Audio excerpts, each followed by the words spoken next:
Boa noite, meus amados irmãos. Faz um tempo atrás, semanas atrás, eu me encontrei com um irmão na fé, conhecido, e começamos a falar da pandemia, essa temática que está de moda agora, e ele me fez uma pergunta que me chamou muito a atenção.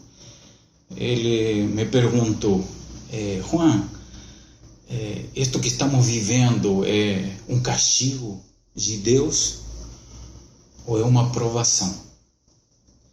Bom, depois de alguns minutos de conversa, eu coloquei minha perspectiva diante dele, e minha conclusão é que isto é uma provação.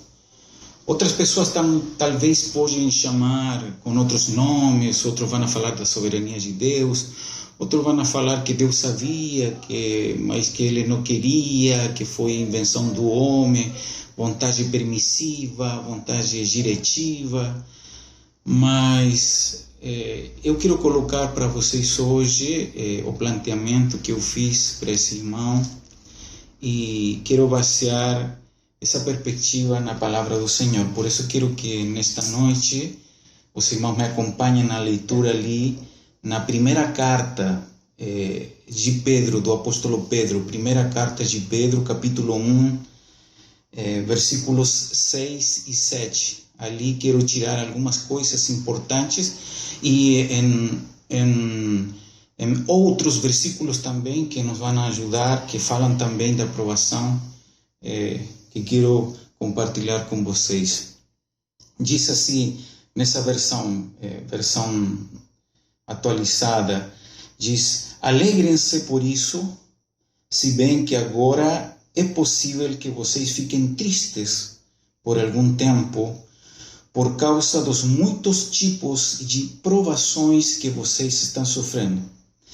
Essas provações são para mostrar que a fé que vocês têm é verdadeira, pois até o ouro que pode ser destruído é provado pelo fogo. Da mesma maneira, a fé que vocês têm, que vale muito mais do que o ouro, precisa ser provada para que continue firme. E assim vocês receberão aprovação, glória e honra no dia em que Jesus Cristo for revelado. Tudo bem. Como eu falei, coloquei para ele a aprovação, eu tinha que, de uma ou outra forma, fundamentar aquilo que eu acreditava através da Escritura. E a primeira coisa que eu posso ver através da carta de Pedro é que o contexto histórico em que se desenvolve a escrita, os cristãos estavam sendo perseguidos, muitos deles mortos, outros colocados na prisão, e essa perseguição e todo esse tipo de situações, com certeza tinha a todo o mundo cristão daquele tempo e daquele contexto preocupado. E o apóstolo Pedro escreve esta carta para esses irmãos da perseguição, da dispersão, para animar a eles, para encorajar eles e para colocar uma coisa que é muito certa, que não podemos negar. E essa questão é que a nossa fé é provada. E essa é uma das primeiras coisas que eu compartilhei com meu irmão e quero compartilhar com vocês também. A fé é provada. Isso é o que sustenta o versículo 7 deste primeiro capítulo da primeira carta de Pedro. Essas provações são para mostrar que a fé que vocês têm é verdadeira. Olha, a nossa fé é provada, assim como o ouro é provado, nós também somos provados por causa de nossa fé. Então, ninguém pode questionar, ninguém pode querer tirar essa responsabilidade que como cristãos também temos, sabendo que a nossa fé é uma fé que é provada. E isso sustenta a palavra do Senhor. Em segundo lugar, eu plantei para ele também que a provação tem um propósito. A provação tem um propósito.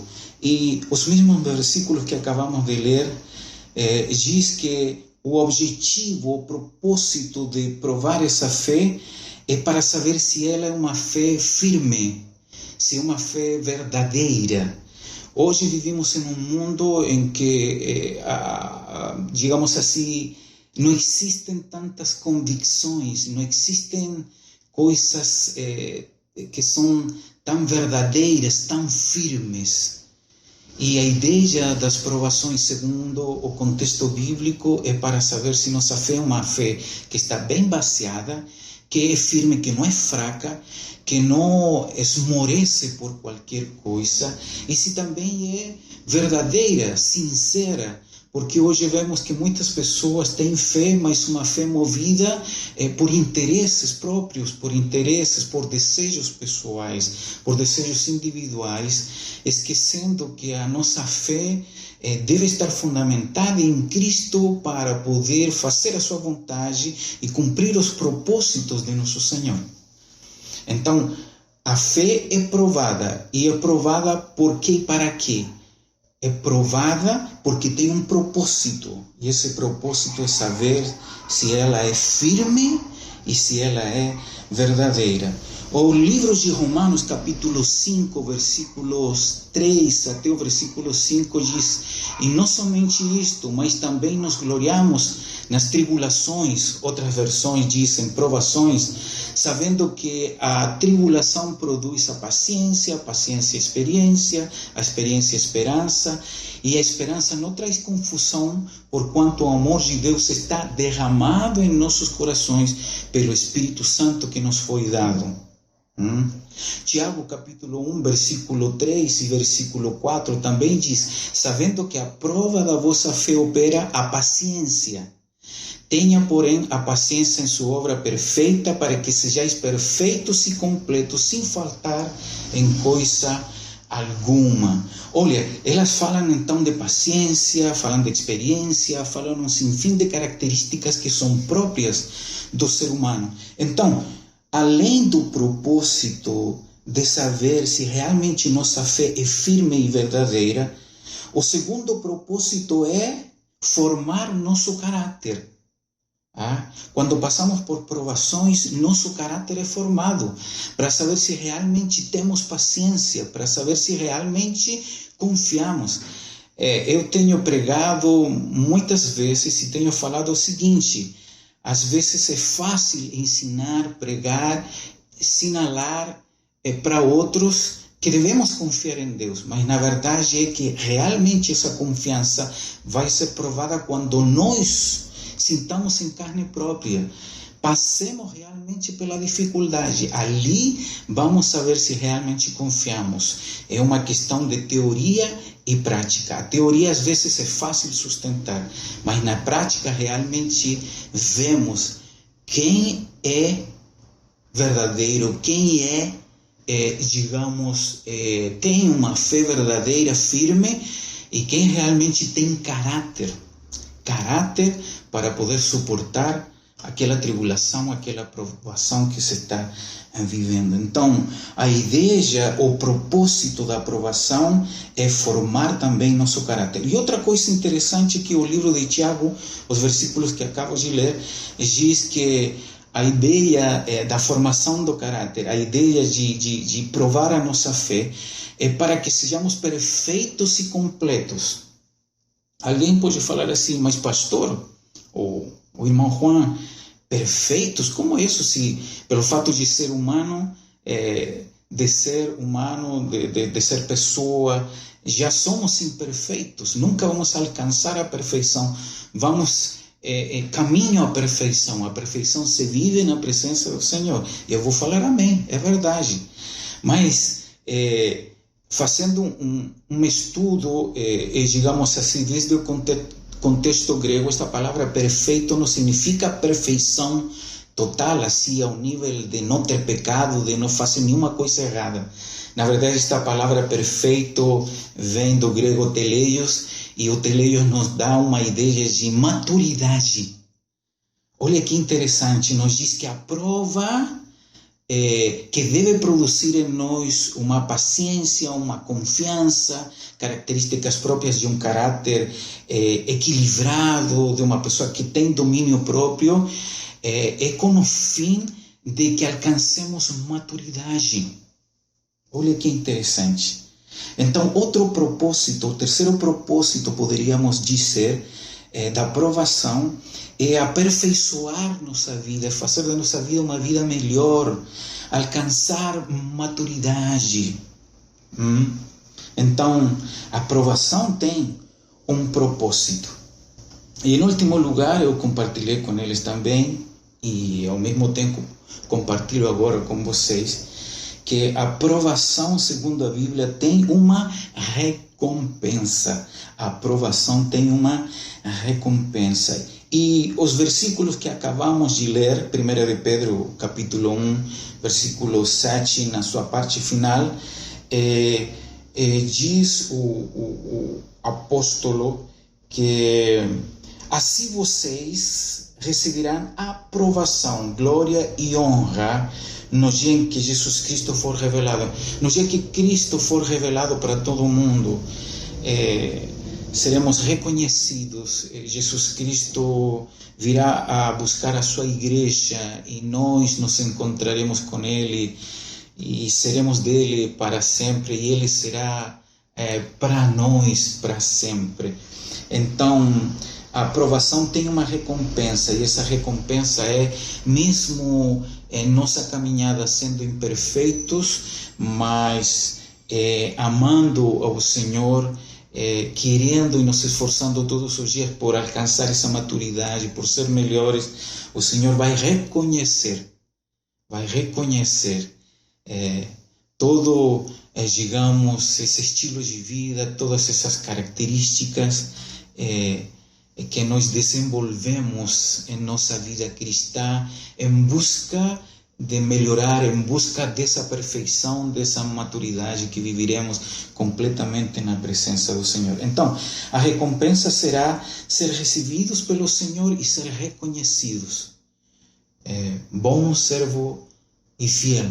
Sobre pouco tem sido fiel, mas sobre muito o Senhor vai te colocar. Isso é o que diz a palavra.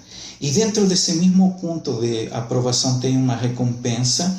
O livro de Tiago, capítulo 1, versículo 12, também nos colabora com esta temática e este pensamento. Diz: bem-aventurado o homem que sofre. Essa versão diz aqui a tentação, mas outras versões dizem sofre a provação, porque quando for provado receberá a coroa da vida, a qual